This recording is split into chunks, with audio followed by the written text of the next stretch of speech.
नमस्कार दोस्तों, मेरा नाम है अतुल श्रीवास्तव और स्वागत है आपका नेक्सस जीएस में। ARO री एग्जामिनेशन के लिए टेस्ट सीरीज चलाई जा रही है। उसमें आज टेस्ट नंबर 11 है। इसके पहले 10 टेस्ट जो है अपलोड किए जा चुके हैं नेक्सस जीएस के पब्लिक यूट्यूब चैनल पर और पब्लिक फेसबुक चैनल पर। तो अगर आपको दोनों में से जहाँ पे भी देख रहे हो, आप फेसबुक पे देख सकते हैं और नेक्सस जीएस के यूट्यूब चैनल पर भी देख सकते हैं। इनमें उन प्रश्नों को लिया जा रहा है जो प्रश्न आपके समीक्षा अधिकारी के प्री एग्जामिनेशन में पूछे जा सकते हैं। तो शुरुआत कर देते हैं। केंद्रीय बजट 2024-2025 का मुख्य विषय क्या है? तो SSME, मध्यम वर्ग, रोजगार, कौशल प्रशिक्षण या उपरोक्त सभी? तो उपरोक्त सभी है। नेक्स्ट है, वित्त मंत्री निर्मला सीतारमण ने लगातार कौन सी बार बजट पेश करने का रिकॉर्ड बनाया है? तो लगातार इन्होंने 7वीं बार बजट पेश करने का रिकॉर्ड बनाया है। नेक्स्ट है, किस राज्य को वर्ष 2024 के सर्वश्रेष्ठ कृषि पुरस्कार के लिए चुना गया? तो महाराष्ट्र को चुना गया। हरिभाऊ किशन राव बागड़े को हाल ही में किस राज्य के राज्यपाल के रूप में नियुक्त किया गया है? तो राजस्थान के राज्यपाल के रूप में नियुक्त किया गया है। अच्छा, बताइएगा कि झारखंड के जो नए राज्यपाल हैं वो कौन हैं? कमेंट बॉक्स में आपको बताना है कि झारखंड के नए राज्यपाल कौन हैं। BCCI द्वारा भारतीय पुरुष क्रिकेट टीम के मुख्य कोच के रूप में हाल ही में किसे नियुक्त किया गया? तो गौतम गंभीर को नियुक्त किया गया। भारतीय सेना के 30वें सेना प्रमुख का पदभार हाल ही में किसने ग्रहण किया है? ये आपको कमेंट बॉक्स में बताना है कि किसने ग्रहण किया है। वैसे कई बार आपको जो पब्लिक टेलीग्राम चैनल है नेक्सस जीएस का, उसमें भी इस चीज़ के बारे में आपको बताया गया है।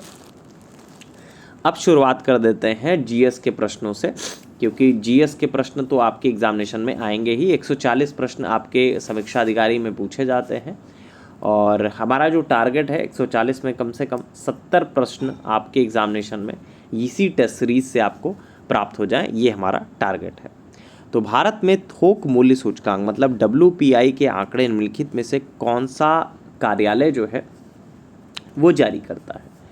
तो भारत में थोक मूल्य सूचकांक मतलब WPI कौन जारी करता है, इसके बारे में आपको बताना है। बहुत ही इकोनॉमिक का ऐसा क्वेश्चन है जो आपके एग्जामिनेशन में पूछा जाता है।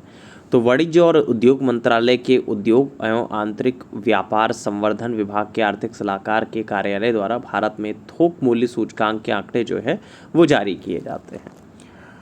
मतलब बी ऑप्शन इसका सही होगा।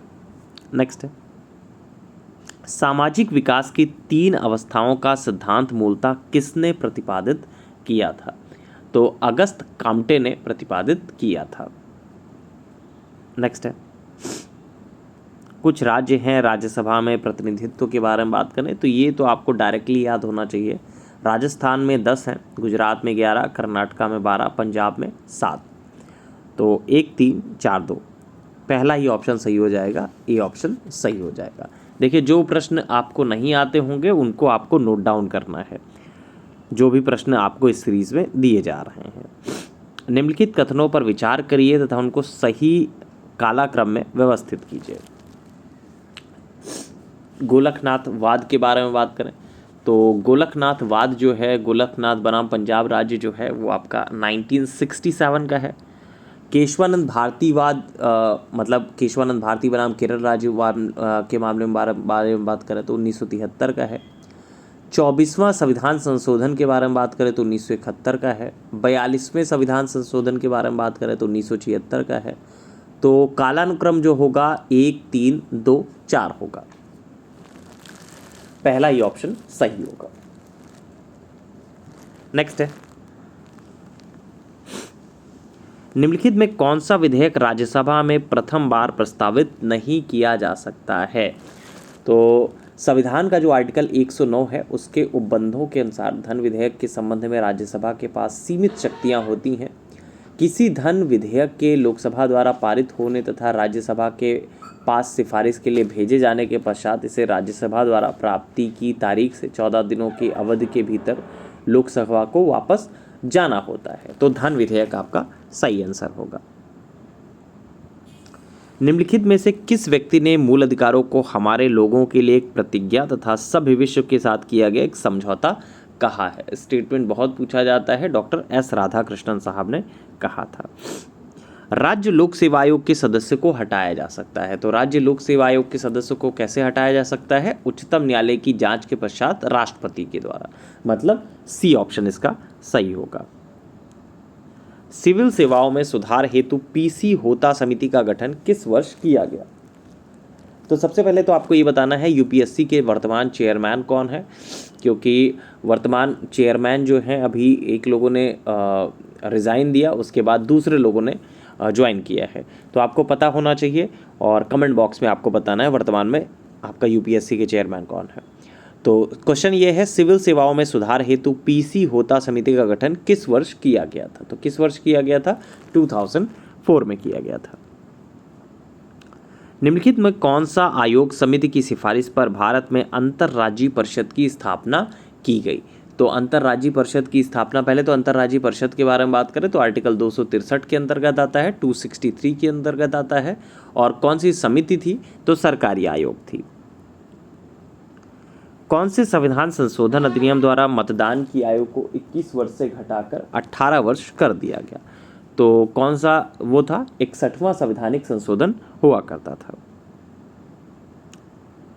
निम्नलिखित राज्यों के गठन पर विचार करिए तथा उन्हें कालानुक्रम में व्यवस्थित कीजिए। गोवा, तेलंगाना, झारखंड, हरियाणा। तो कौन सा राज्य है उनके बारे में आपको बताना है कि कौन सा राज्य जो है वो पहले आया था। तो गोवा है 1987 का, तेलंगाना 2014 का है, झारखंड 2000 का है, हरियाणा जो है 1966 का है। तो 4, 1, 3, 2। नेक्स्ट है, भारतीय संसद की लोक लेखा समिति जो है समीक्षा करती है। तो लोक लेखा समिति किस चीज़ की समीक्षा करती है? नियंत्रक व महालेखा परीक्षक के प्रतिवेदन की समीक्षा करती है। उत्तर प्रदेश के राज्य लोक सेवा आयोग के कार्यों का विस्तार किया जा सकता है, तो किस तरह से किया जा सकता है? अगर इसके बारे में बात करें तो उत्तर प्रदेश विधानमंडल द्वारा किया जा सकता है। नेक्स्ट है, निम्नलिखित में कौन सा संवैधानिक संशोधन अधिनियम जीएसटी वस्तु एवं सेवा कर नियमों के कार्यान्वयन के लिए आवश्यक प्रावधान करता है? तो 101वां संवैधानिक संशोधन अधिनियम है। नेक्स्ट है, कौन सा सही युग्म सही सुमेलित नहीं है? तो पहला आर्टिकल 50 न्यायपालिका का कार्यपालिका से पृथककरण। दूसरा आर्टिकल 46 के बारे में बात करें तो अनुसूचित जातियों तथा अनुसूचित जनजातियों के शैक्षणिक तथा आर्थिक हितों की अभिवृद्धि, ये भी सही है। सहकारी सोसाइटियों का संवर्धन 43A, ये आपका गलत है, ये 43B के अंतर्गत आता है। नेक्स्ट है, निम्नलिखित में कौन सा शब्द भारतीय संविधान की प्रस्तावना में उल्लिखित नहीं है? तो कौन सा शब्द जो है भारतीय संविधान की प्रस्तावना में उल्लिखित नहीं है? तो संप्रभुता है, लोकतंत्रात्मक है, पंथनिरपेक्ष भी है, संघीय नहीं है। निम्नलिखित में से भारतीय संविधान का कौन सा अनुच्छेद आकस्मिकता निधि से संबंधित है? तो आर्टिकल 267 जो है वो आकस्मिकता निधि से संबंधित है। नेक्स्ट है, भारतीय संसद की कार्यवाही में शून्यकाल का अर्थ क्या है? तो भारतीय संसद की कार्यवाही में शून्यकाल का मतलब क्या है? प्रश्नकाल के ठीक पश्चात का काल, ये शून्यकाल होता है। नेक्स्ट है, निम्नलिखित में कौन सा एक युग्म सही सुमेलित नहीं है? तो मौलिक अधिकार संयुक्त राज्य अमेरिका, राज्य के नीति निर्देशक तत्व आयरलैंड, आपातकालीन शक्तियाँ जर्मनी, सही है। केंद्र की जो अवशिष्ट शक्तियाँ हैं वो आपका इससे रिलेटेड नहीं है। तो अगर हम लोग केंद्र की अवशिष्ट शक्तियों के बारे में बात करें तो एक मजबूत केंद्र के साथ संघ का प्रावधान, केंद्र के पास अवशिष्ट शक्तियां, केंद्र द्वारा राज्य के राज्यपालों की नियुक्ति और सर्वोच्च न्यायालय के सलाहकार क्षेत्राधिकार, ये सारी की सारी चीज़ें जो है कनाडा के संविधान से ली गई हैं। नेक्स्ट है, कूट वाले प्रश्न हैं, कथन और कारण वाले प्रश्न हैं, तो उनके बारे में बात करें तो भारत में मंत्रिपरिषद सामूहिक रूप से लोकसभा तथा राज्यसभा दोनों के प्रति उत्तरदायी होता है। पहला तो गलत हो गया। लोकसभा और राज्यसभा दोनों के सदस्य संघीय सरकार के मंत्री बनने की पात्रता रखते हैं। ये आपका सही है। तो ए सही है और बी जो है वो आपका, सॉरी ए गलत है किंतु आर सत्य है। तो डी ऑप्शन इसमें सही हो जाएगा। तो टोटल आज जो थे वो आपका 26 क्वेश्चन थे, 26 क्वेश्चंस आपको दिए गए थे। 26 क्वेश्चंस में आपको कितने आते हैं ये आपको कमेंट बॉक्स में बताना है। चलिए फिलहाल के लिए इतना ही। Thank you so much.